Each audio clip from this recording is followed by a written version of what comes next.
y la Argentina. La idea es debatir pros y contras, tema muy polémico. Para eso invitamos al ingeniero Mario Capello. Mario, gracias por venir. Es ingeniero en minas y además secretario del Colegio Argentino de Ingenieros en Minas. Fue diputado radical por la Nación por San Juan. E invitamos también a Javier Rodríguez Pardo, periodista, autor del libro Vienen por el oro, vienen por todo, las invasiones mineras 500 años después. Gracias, Javier, por venir. La idea, si ustedes comparten, yo enumeré ahí una serie de los puntos que podrían conformar los temas en debate, que es la placa que van a ver ustedes ahora. Se discute sobre la minería como una actividad extractiva de un recurso no renovable y por eso hay muchas críticas. Se la cuestiona también porque es una actividad que agrega poco valor. Se la discute porque por la contaminación con el uso del cianuro, por lo menos es una de las posiciones. Se la discute por el excesivo uso de agua y también se la cuestiona por las ganancias extraordinarias y la baja carga fiscal, lo poco que el Estado captura de la renta. Mario, Javier, si les parece bien, tomamos esos temas como ordenamiento del debate, ¿sí? Actividad extractiva de un recurso no renovable. ¿Está bien o está mal que se la realice? Yo te agradezco la invitación. La primera vez que el Colegio Argentino de Ingenieros de Minas, quienes hemos sido formados en la Universidad pública de nuestro país para entender y llevar adelante el negocio minero en base a cuestiones científicas, bueno, hemos sido invitados y esto es realmente una rareza. Tal vez vos no lo llegás a dimensionar, pero como te comentaba, cuando hay un trasplante de algún órgano en algún chico que nos conmociona o algo, inmediatamente apelamos a los médicos, al equipo de cabecera, al que va a hacer la operación. Si hay un problema con el campo, como fue la resolución 125, vienen a opinar las entidades del sector, los ingenieros agrónomos.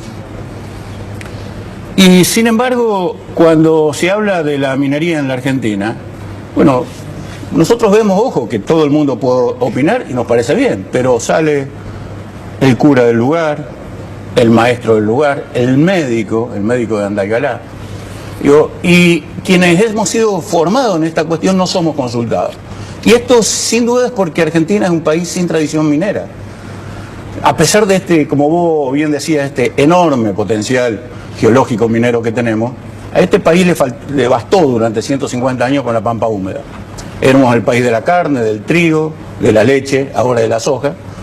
Y no hizo falta mirar a la cordillera, no teníamos una mirada hacia los recursos de la cordillera, que había uno que otro yacimiento que se explotaba de tanto en tanto. Ahora pasemos al punto, con ese potencial, ¿es conveniente que el país concrete esa actividad extractiva de algo que no es renovable? No hay país en el mundo que haya renunciado voluntariamente a la explotación de los recursos minerales. De hecho, los países más poderosos del planeta, China, Estados Unidos, los de mejor gestión ambiental, Canadá, Nueva Zelanda, Australia, explotan y están en el top 10 de la producción de los metales en el mundo. Para no decir, bueno, del otro lado, Chile, Perú, Brasil, el primer productor de hierro del mundo. Y estos países que han tenido, que estamos asistiendo al boom de los commodities, porque hay que decir que los precios, de la misma manera que saltó el precio de la soja de $100 a 400, y saltó el precio del cobre de $1 la libra a $4, o saltó el precio del oro que estaba estancado en $320 la onza a los 1.800 que está hoy. Y nosotros no hemos podido aprovechar ese boom. Porque nosotros hemos aprovechado únicamente el boom de la soja, pero Brasil aprovechó el boom del hierro, Chile y Perú aprovecharon el boom del cobre. Javier. No, acá disentimos mucho, lógicamente. Estados Unidos, los países del norte que él menciona, hace 100 años sostenían cobre 5% de ley mineral. Vamos a decirlo claramente porque están los libros que se estudian en las universidades del norte. Ese recurso, que nosotros le llamamos bienes comunes, no recursos naturales, y lo agotaron. Hoy se obtiene cobre 0,4%. Fíjense, en 100 años del 5% de ley mineral a 0,4%. Los países del norte consumen... Eso significa en menos densidad. Claro, por es volumen. la cantidad de mineral que se halla en la roca. Ahora, son países que han venido consumiendo 19 toneladas de mineral por año cada individuo. Estamos hablando del 20% de la población mundial estimativamente, que curiosamente consume el 80% de la energía del planeta. Esto hay que decir, nosotros somos el sur. Somos el 80% de la población mundial y consumimos el 20% de la energía. Cuando hablan de esa riqueza del norte, bueno, hoy se encuentran con que quieren seguir siendo potencia. Y han descubierto, frente al mineral que se encuentra de baja ley, que está diseminado, que no está en forma de beta mayormente, hay sitios donde hay mineral con beta, pero también no hay agua. Mineral con beta es cuando está concentrado. Cuando está concentrado. Es decir, el caso típico de los socavones de Famatina. Se sacó la beta en esas carretillas, con ese cable carril que terminaba en el Banco Nación, primer Banco Nación del país, en Chilecito. Bajaba el lingote, lo tiraban ahí, lo bajaban, eran los británicos. Se fueron hace 100 años, no les interesaba más. Pero el sistema extractivo que opera hoy, hidroquímico metalífero a cielo abierto, volando montañas, es necesario verlo, cómo se eliminan glaciares, cómo se destruyen glaciares. Y acá me remito a algunas imágenes que hemos traído para que la gente vea. Ambos se vinieron munidos de material visual como para, bueno, apuntalar el Efectivamente. debate. Yo quisiera que pasar esas imágenes para que se viera claramente cómo se destruyó en el caso de Veladero el glaciar Concón, porque lógicamente son equipos de gran porte, no menos de 35 metros de ancho tiene que tener esto, las imágenes lo ven con claridad. Se ven los equipos de bombeo de la planta de Veladero, la empresa habla de cientos, esas son las explosiones, vamos a ser claros. Eso es Veladero en San Juan. Eso es Veladero en San Juan, hay distintos tipos de explosiones que aparecen ahí. Estas son imágenes que le debemos a la Asociación Cuyunche, a las familias sanjuaninas que forman parte de autoconvocados sanjuaninos. Algunas son aportes de los propios algunos trabajadores que estuvieron en la mina. ¿Eso es una misma explosión con distintas tomas? Son distintas, todas distintas explosiones en distintos momentos y circunstancias.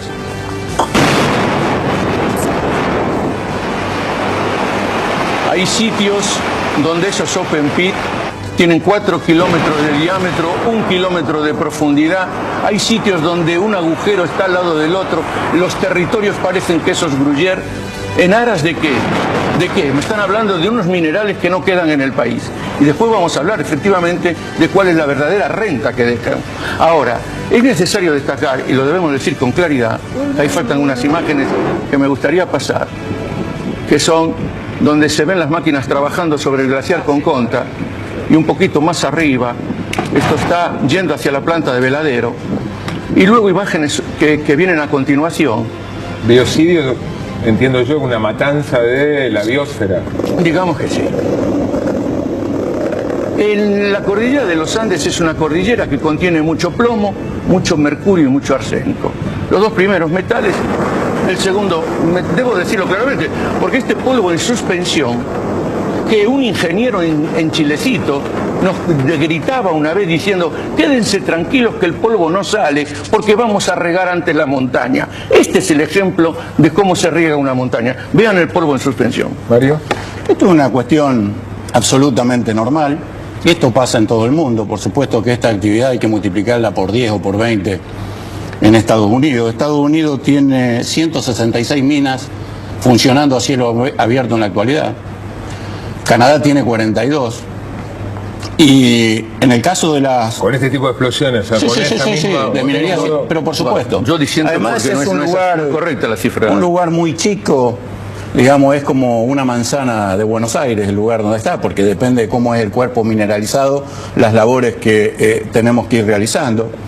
Los gases de la explosión están absolutamente controlados. El ANCO, que es una mezcla de nitrato de amonio, el nitrato de amonio es la urea, lo que usan para fertilizar los campos en la Argentina, y carbón, que es absolutamente, no produce gases de efecto invernadero, es decir, no se produce ni monóxido ni dióxido de carbono. Y el polvo que ve la gente, yo entiendo a la gente cuando se asusta, ¿eh? Dice la gente, mire esto, muy personal, digo, las imágenes son... Pero claro, a nosotros los ingenieros nos gusta, digamos, porque esto es ingeniería, esto es ciencia, esto no es misterio. Esto es así, aquí en Argentina, esto no es industria, en Canadá, ingeniero.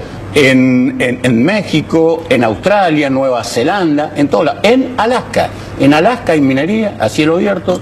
Entonces digo, los polvos no son, y el polvo que levanta no es distinto, Marcelo, al polvo que levanta un viento sur o el viento sonda. Es decir, porque acá se dice que vuelan los metales pesados. Los metales pesados no pueden volar, por pesos específicos caen en el propio frente de explotación. Y lo que se levanta es particulado, polvo, de cuarzo, es lo mismo que lleva un viento.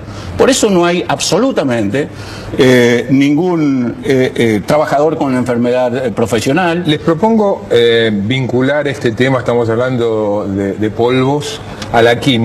Una de las principales objeciones que tiene la minería a cielo abierto en algunos casos es el uso del cianuro, ¿no? Tengo entendido, para la separación del mineral de la roca. Sí. Bueno, el cianuro, que es un veneno muy fuerte, que si se forma el ácido cianhídrico mata, el único caso de muerte por cianuro en la República Argentina no es de la minería. Fue en el año 93, aquí en el municipio de Avellaneda, que un irresponsable de las tantas industrias que hay alrededor del riachuelo tiró al sistema cloacal cianuro. Y otro irresponsable tiró ácido sulfúrico. Se formó el ácido cianhídrico y mató a una familia completa porque le entró por las endijas, las rejillas del sistema cloacal y mató a la familia. Y mató a los bomberos que lo fueron a socorrer. No hace más que asustarme. Claro, por eso digo, pero en minería es, primero que se usa, es un agente metalúrgico, el cianuro es el único que disuelve al oro, y se usa en circuito cerrado. ¿Qué quiere decir en circuito cerrado? Y para que la gente entienda, porque esto parece muy complejo. Mire, es como una pileta de natación, que tiene un filtro en la casa y que hacemos circular permanentemente el agua. Eso es circuito cerrado. El cianuro capta el oro y la plata, lo lleva a la planta de proceso, en esa planta de proceso se hace precipitar el oro y la plata y se funde y sale el metal doré, la barrita que vemos que es una mezcla metalúrgica de oro. ¿Puedo opinar con respecto a esto? Y el cianuro vuelve, porque es muy caro, se recupera la mayor parte y el agua vuelve al proceso, está en circuito cerrado.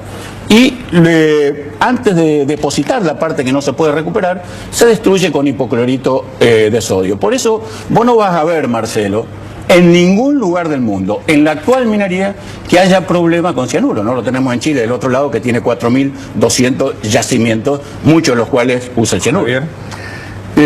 Vamos por partes. En Esquel, en Puerto Madryn, apareció el vicepresidente de Meridian Gold, refiriéndose a la gente de Esquel y diciéndole que en el primer mundo esta minería no pasaba, que en el mundo subdesarrollado sí podía haber porque se trabajaba mal, y que hacía 5 o 10 que no había aparecido prácticamente derrames. Yo llevaba un informe que se llamaba El oro de Esquel, que forma parte del primer capítulo del libro, efectivamente, Vienen por el oro, vienen por todo.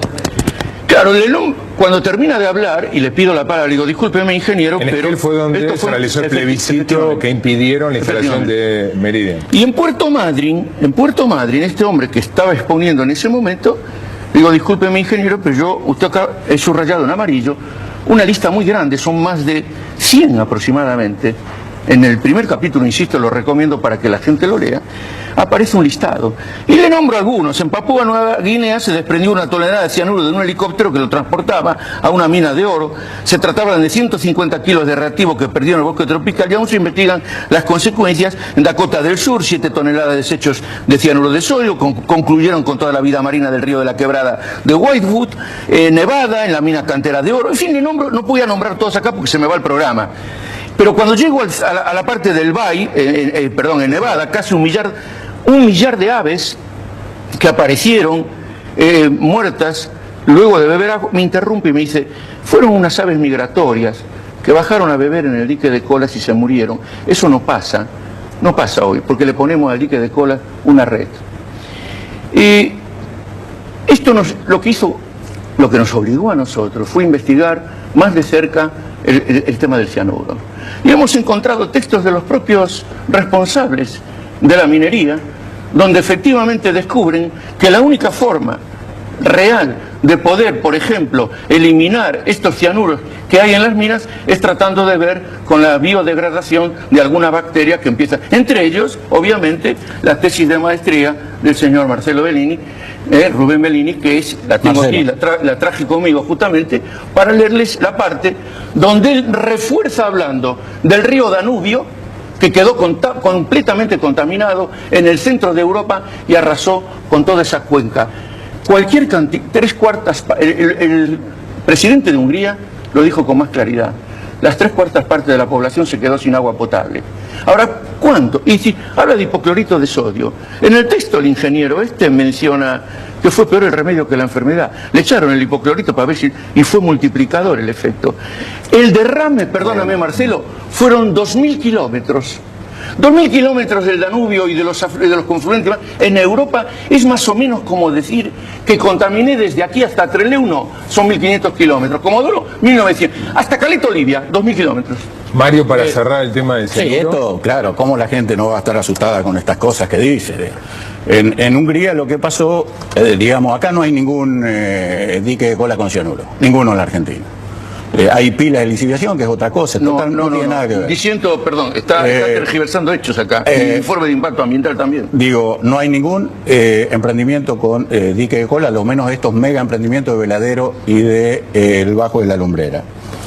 Mire, ellos le llaman, el cianuro de sodio... ¿Podemos volver a pasar la película, El por favor? cianuro es una mezcla de carbono con nitrógeno.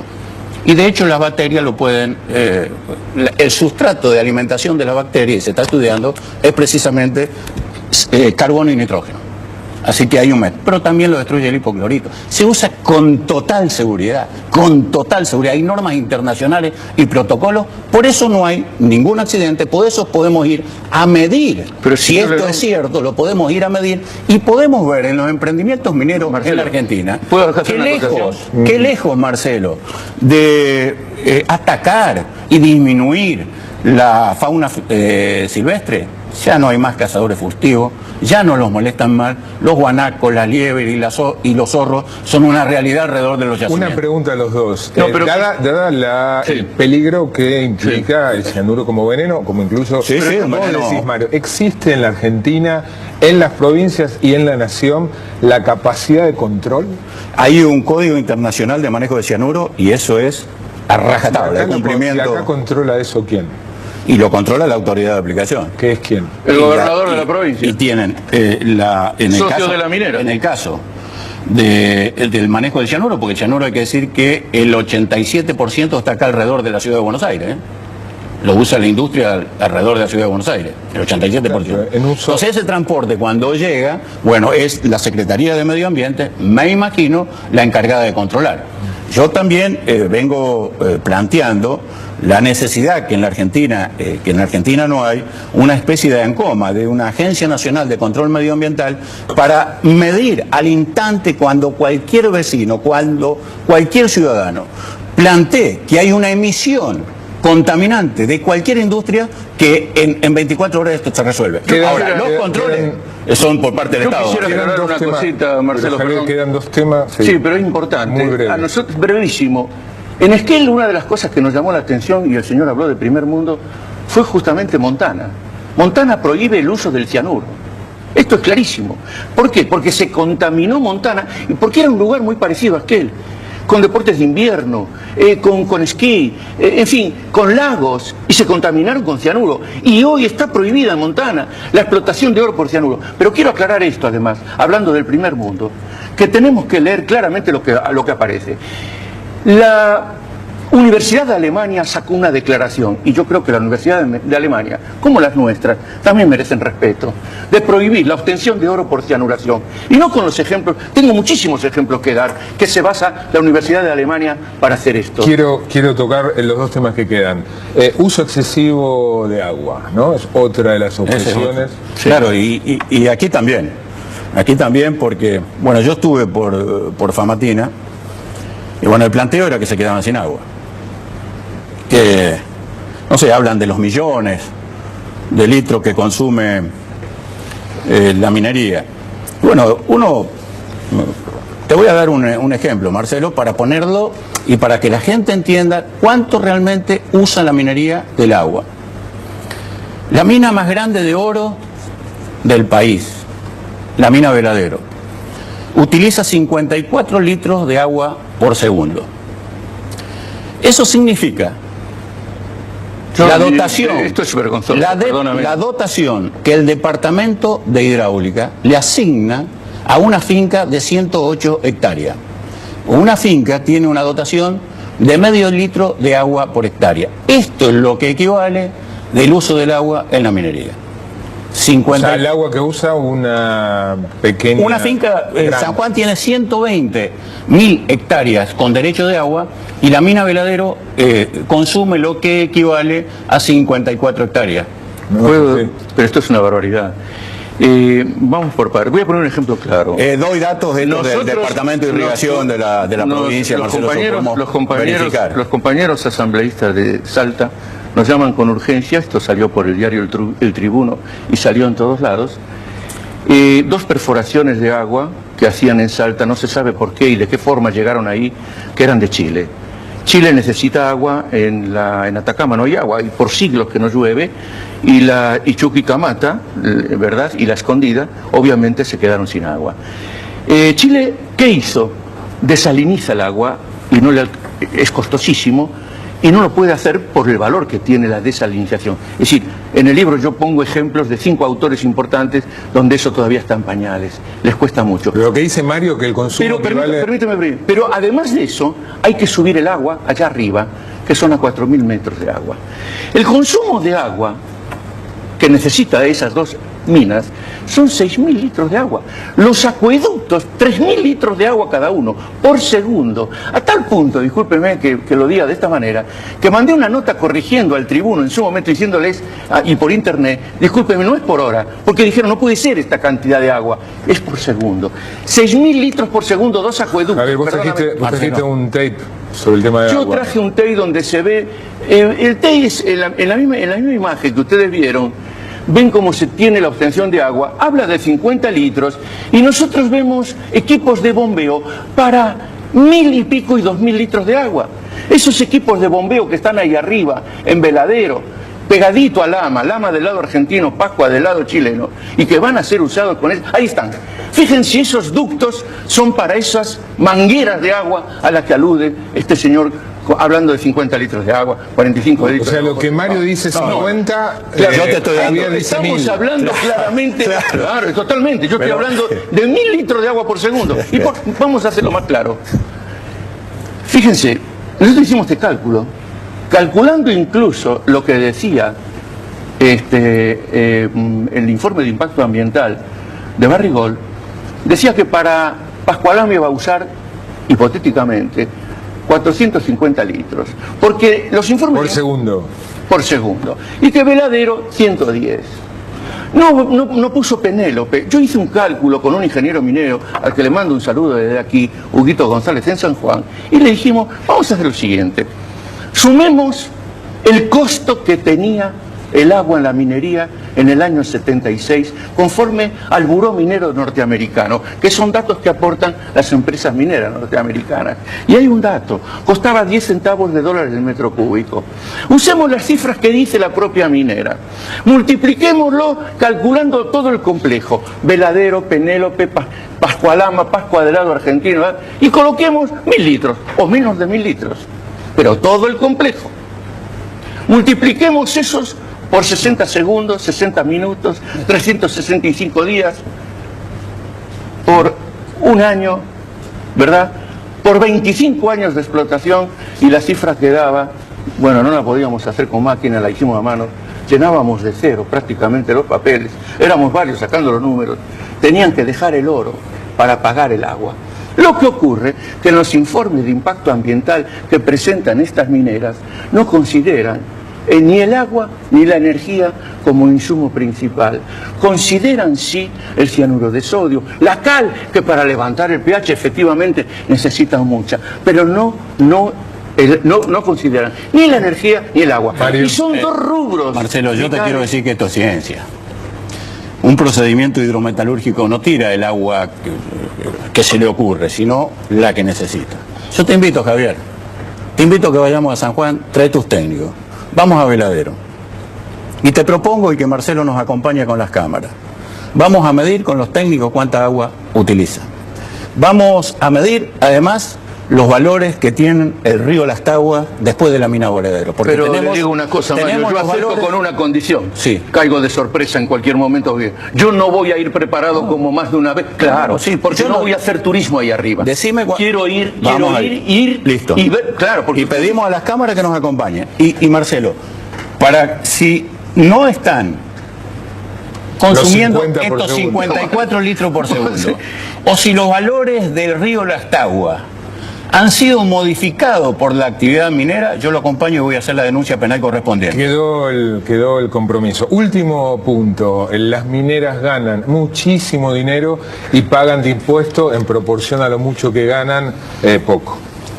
Bueno, ahí hay un informe de ABCEP que realizó y que, bueno, me gustaría que lo pasen respecto a cuál es la carga tributaria de la minería en la República Argentina. Esto es un estudio que la consultora ABCEP hizo a pedido de la Cámara Argentina de las Mineras. Vamos a escuchar a Mariano Lamote, miembro de la consultora.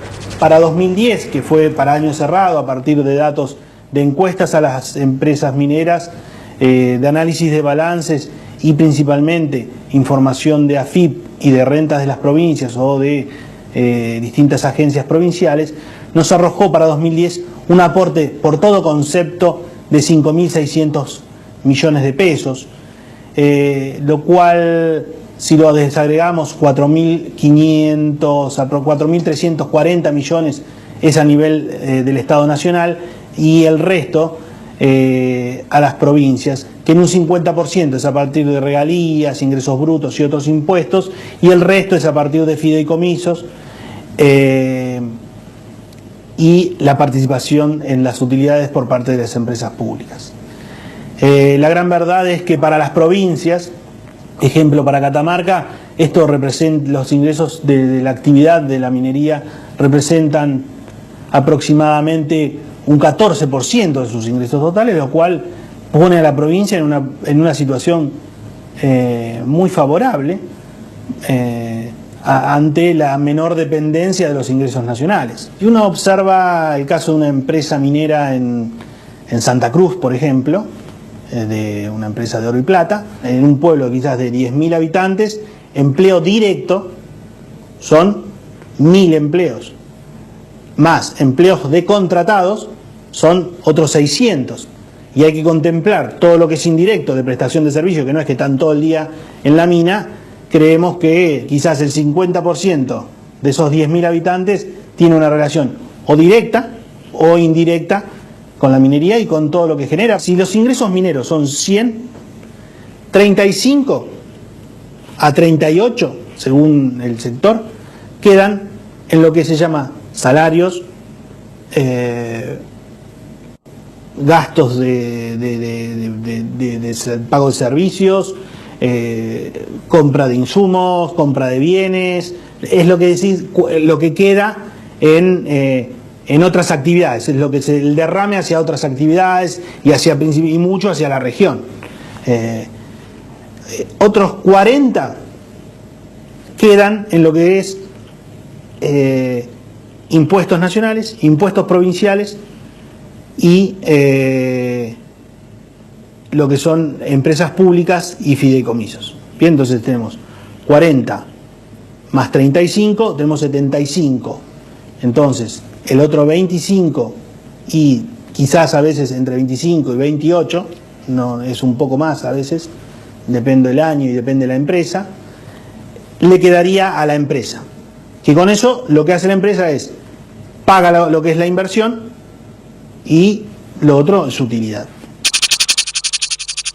Marcelo, esto... La inversión se le devuelve a la empresa. La minería, hay que decirlo con toda claridad, pero es decir, los hemos publicado por todos lados desde el año 2003. La actividad minera está subsidiada en todas sus etapas. Los números que dicen y que reflejan son las arcas del Estado las que terminan pagando hasta los salarios. ¿Por qué? Porque está todo subsidiado. Vamos a poner un ejemplo claro. Tomo siempre el ejemplo de la lumbrera, ¿verdad? Que es, bueno, obtuvo 1.590 millones de dólares en el año 2010. Y las ganancias acumuladas desde el 99 al 2010 alcanzan casi 11.000 millones de dólares. ¿Para qué se mantienen los subsidios si el negocio es tan bueno? Esta es una de las preguntas claves. ¿Y por qué hablo de subsidios? Porque las mineras tienen todo subsidiado. Es decir, primero dicen que el subsidio es porque hay un riesgo minero, pero cuando apenas le otorgan la concesión, el Código Minero, que en el artículo 214 establece una exención impositiva durante los primeros 5 años de la concesión, abarca todo gravamen o impuesto nacional, provincial, municipal, aplicable a la explotación, exploración, a todo. Y las mineras pueden deducir hasta el 100% de los montos invertidos en gastos de prospección, exploración. Es decir, voy a ser textual con una parte de la ley. Estudios especiales, ensayos mineralógicos, metalúrgicos, de planta piloto, de investigación, es decir, deducen todo. Y con respecto a los salarios, que dice el señor, sigamos con el ejemplo de la número 1 en el país, que es la lumbrera, que en su página web al principio colocaba: somos los consumidores de energía más grandes del país. Claro, si consumen el 80% de la energía de todo Tucumán con sus industrias. Eso fue un escándalo. Entonces sacaron inmediatamente de su página web. Mira lo que dice, por Dios, el salario. En el 2010 Javier, Minera Lumbrera empleó 1.397 personas y pagó salarios por 160.000. Es decir, vamos a ser claros, cada trabajador gana 9.500 pesos. Es uno de los salarios más grandes del país. Hay que tenerlo claramente. Quiere decir, 160 millones de pesos en salarios. Son 37 millones de dólares. La cifra de exportación anuales declarada es de 1.600. Javier, no me cabe ninguna duda. Mira, que usted podría seguir... No, pero te lo voy a dar y te lo voy a dejar. Fíjate, Tenemos 1.600 millones de dólares nos da de la lumbrera, utiliza de sus exportaciones para pagar sueldos este número, 0,5 ceros más, que me lo vas a leer tú, porque yo no sé francamente leer esto, me da esta cifra. De las exportaciones, lo que utiliza para pagar sueldos es esto. ¿Cómo se lee esto, por Dios? Y el 233 por millón, debe ser algo así. Sí. A ver, Marcelo. Un minuto, aquí está el número que escribió Javier. Mario, tenemos un minuto. Perdón, quiero hacer noble a este número. Este número se lo debo a mi amigo de Esquel, Humberto Cadamoto, bueno, que la verdad es un experto en estos números. La minería no tiene ningún subsidio. Se confunde estabilidad tributaria con exención impositiva. No tiene ninguna exención impositiva. Y por supuesto que tiene amortización acelerada de capitales, pero en cualquier industria los bienes de capital se amortizan, también en la minería. Por eso este estudio habla de una carga fiscal de alrededor del 53% en la República Argentina, que es una de las más altas del mundo. El valor agregado. Exactamente. No de la facturación. Exactamente. Entonces, pero paga 35% de ganancia, paga bienes capitales, paga absolutamente todo. Y además paga retenciones, que en otros lugares del mundo la minería no tiene retenciones. Y además paga regalía. Y te quiero cerrar con este cuadro. No, pero debo decir algo. No tenemos más tiempo. Pero es importante, es muy importante, Marcelo. En el 2007, perdóname que esto te interesa mucho a ti, que eres economista. Pero fíjate, tenemos otro 5% para oro y plata y 10% para otros metales fueron retenciones que impuso el gobierno en el 2007. Sí. Tú lo sabes bien. Y ahora, el año pasado, al igual, la obligación de liquidar divisas en el país. Sí. Bien. Tenemos estabilidad, una ley que habla de estabilidad fiscal por 30 años. Las empresas le están haciendo juicio al Estado. El Estado se metió en un lío terrorífico porque las empresas quieren que se practique las mismas reglas de juego. Estabilidad fiscal por 30 años. Los dos apasionados y te agradezco, sí que se quedaron con... pero yo te ofrezco, porque uno no es todólogo tampoco. Nosotros tenemos expertos en voladura de roca, expertos en tratamiento metalúrgico de minerales, expertos en minería subterránea, en estudio y control de los impactos ambientales y cierre de minas. Te lo ofrezco para este debate, que es bienvenido. Que hoy se inicia en la Argentina, bienvenido al debate. Gracias, Mario, gracias, Javier. Perdona el tiempo que usted... No, al revés, gracias a ustedes. Vamos a...